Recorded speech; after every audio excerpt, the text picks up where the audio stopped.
Good afternoon, ladies and gentlemen. My name's GBay99, and welcome to a potential new series for the YouTube channel, What's OP and Why? This is a video that I may turn into a regular series where I talk about what the title says, what's overpowered, and why it's overpowered. This is by no means an original idea. There's plenty of YouTubers that already do videos on OP champions to climb and solo queue with for various patches, but I thought I could put an interesting spin on the series by focusing a little less on the here's 4 champions you can carry with aspect and a little more on the let's talk about why League of Legends is the way it is and how the meta is developing. Before we get into the video, I do want to say this is sponsored by ProGuides.com. Check out ProGuides for all of your improving at League of Legends and getting better at the game needs. A link to a free 7-day trial will be in the description down below, but let's go ahead and get into this video. So firstly, Duskblade. Duskblade is very overpowered, and here's why. Lethality got a pretty big change in patch 7.14, and every lethality item and champion is much better because of it. The change itself was lethality now grants armor penetration based off of your level instead of your target's level.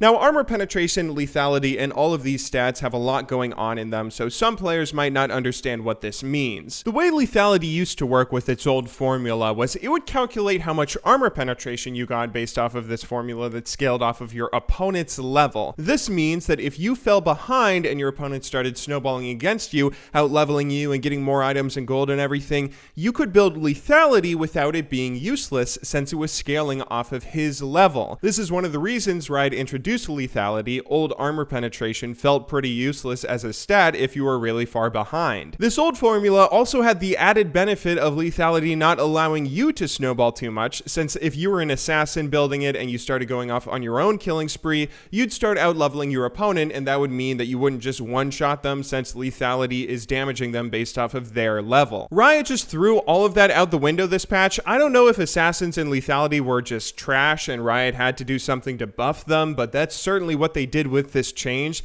This change of making lethality scale based off of your level rather than your opponent's is currently letting lethality champions snowball incredibly hard and one-shot people all throughout the game. The reason Duskblade in particular is an item that everyone's talking about is it also got a bunch of other buffs on top of the already ridiculous lethality buffs. The cost of the item went down, the build path was made much easier, the attack damage was lowered, but lethality increased. It gained 10% cooldown reduction. It was given a new passive that's basically Talon's old E, where you get a 99% slow on a target for a quarter of a second on your first auto attack after not being seen at some point recently, in addition to the bonus damage on that first auto attack. All of this is really good and has buffed a lot of champions. Pretty much anyone that can build Duskblade, they're OP now. Talon, Pantheon, Zed, Kha'Zix, Draven, Jhin, and Misfortune are all considered at least somewhat too strong, if not flat out overpowered, and if they weren't already before these changes happened. Champions like Misfortune and Jhin are dominating bot lane right now because they can build lethality super efficiently. It works very well with their kits, and also a lot of the other super strong AD carries that were overpowered in previous patches,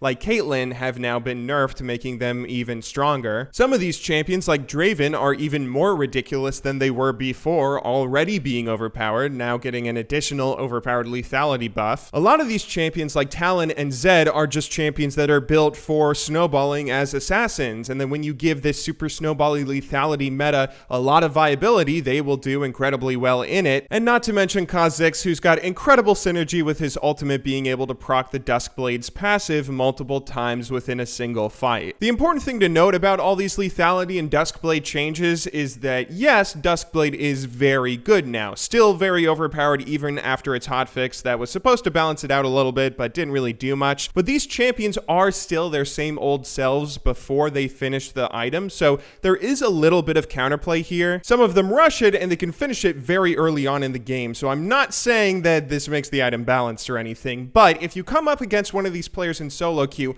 often you can find that they're very aggressive and they think that their champion is better than it is without the lethality items. So in the early game, if you're able to solo kill them or do something along those lines, outplaying them with more CS, you might be able to punish some of the more overconfident players. But yeah, lethality and Duskblade is in a really crazy place right now. On top of the OP champions we already listed, you can really abuse lethality on any champion that can build it efficiently. Jace, Graves, anyone can build these crazy good good items and go really ham. Next up on the list of OP champions are some tanks, because if there's anything that an overpowered lethality meta can reliably lead to, it's a tank meta. When you have everyone on your team getting literally one-shot by Duskblade users, you inevitably see champions that are focused on just stacking armor becoming much more popular and viable. Currently, champions who can efficiently build Gargoyle, Stoneplate, or even Thornmail seem to be the answer. Junglers like Sejuani, Warwick, and Rammus, who have a good mixture of tankiness and incredibly strong ganking potential, are king at the moment.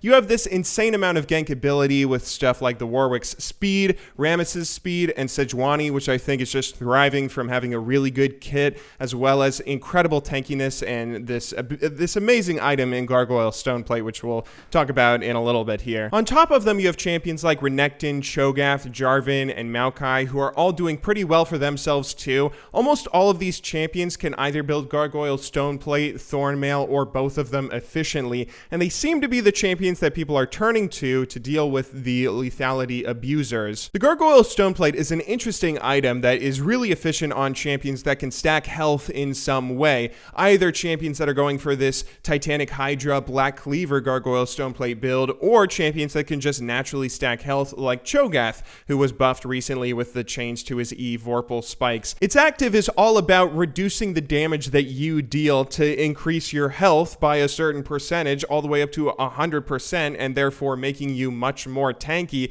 And this is the exact kind of thing that you have to use to stop yourself from being bursted from all the lethality assassins. So naturally, this is an item a lot of people are turning to. The other answer some people are turning to is actually the recently buffed Thornmail. Now, Thornmail might be just as terrible as it was before its big change, because the reflect damage was absolutely gutted. You used to reflect 15% of physical damage taken plus 25% of your bonus armor. Reflecting 15% of the damage people were dealing to you could really add up, but the problem was that champions could heal through it if they built lifesteal items, which is why it was so bad. Riot gave it this new passive where champions that are attacking a Thornmail user get grievous wounds for 1 second so they can't heal as well, but the damage that Thornmail is dealing was dropped to a flat 25 damage, just a flat 25 damage from that big 15%. I mean, that's a massive nerf. Anyway, the thing that makes Thornmail kind of good here is the new item Bramble Vest that builds into Thornmail. Bramble Vest is a 900 gold item that also has that grievous wounds effect and gives you 35 bonus armor. This is something you can buy on your first recall, and it's a very difficult item to deal with in the early game. A lot of tanks want to build this item when they're going up against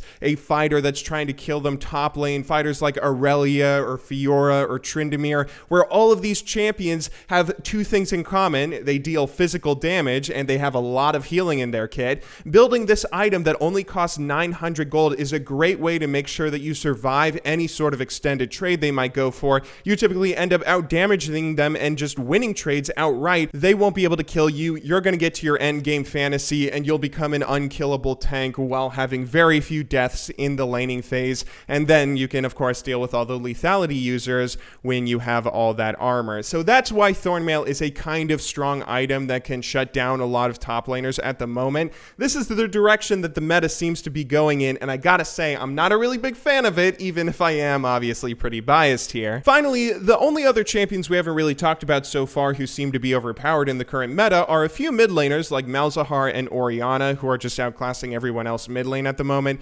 Orianna just has no real counterpick, most people say, while Malzahar is really good at picking off people with just an instant ultimate that is very difficult to deal with, not being a skill shot or anything. Just point and click, lock down a target, and immediately have your team kill them. That's an amazing ability for solo queue. There are also some other champions, though, like some supports who are actually kind of overpowered. The biggest one being Janna, who has the highest win rate at the moment of any support. And the reason she's so good is she plays into this meta of tanks and assassins so well. When everyone is either trying to burst and one-shot players immediately or build unkillable tank items, a champion who's good at saving people from being one-shot as well as buffing unkillable tanks, making them even more unkillable, yeah, she's gonna do really well. Anyway, there's a lot going on this patch. I might have missed some stuff or misunderstood how certain roles are going, so let me know if you have any feedback in the comments below, and if you'd like to see this video turn into a somewhat regular series. Regardless, though, I hope you all enjoyed watching today's video. Thank you very much for making it to the end.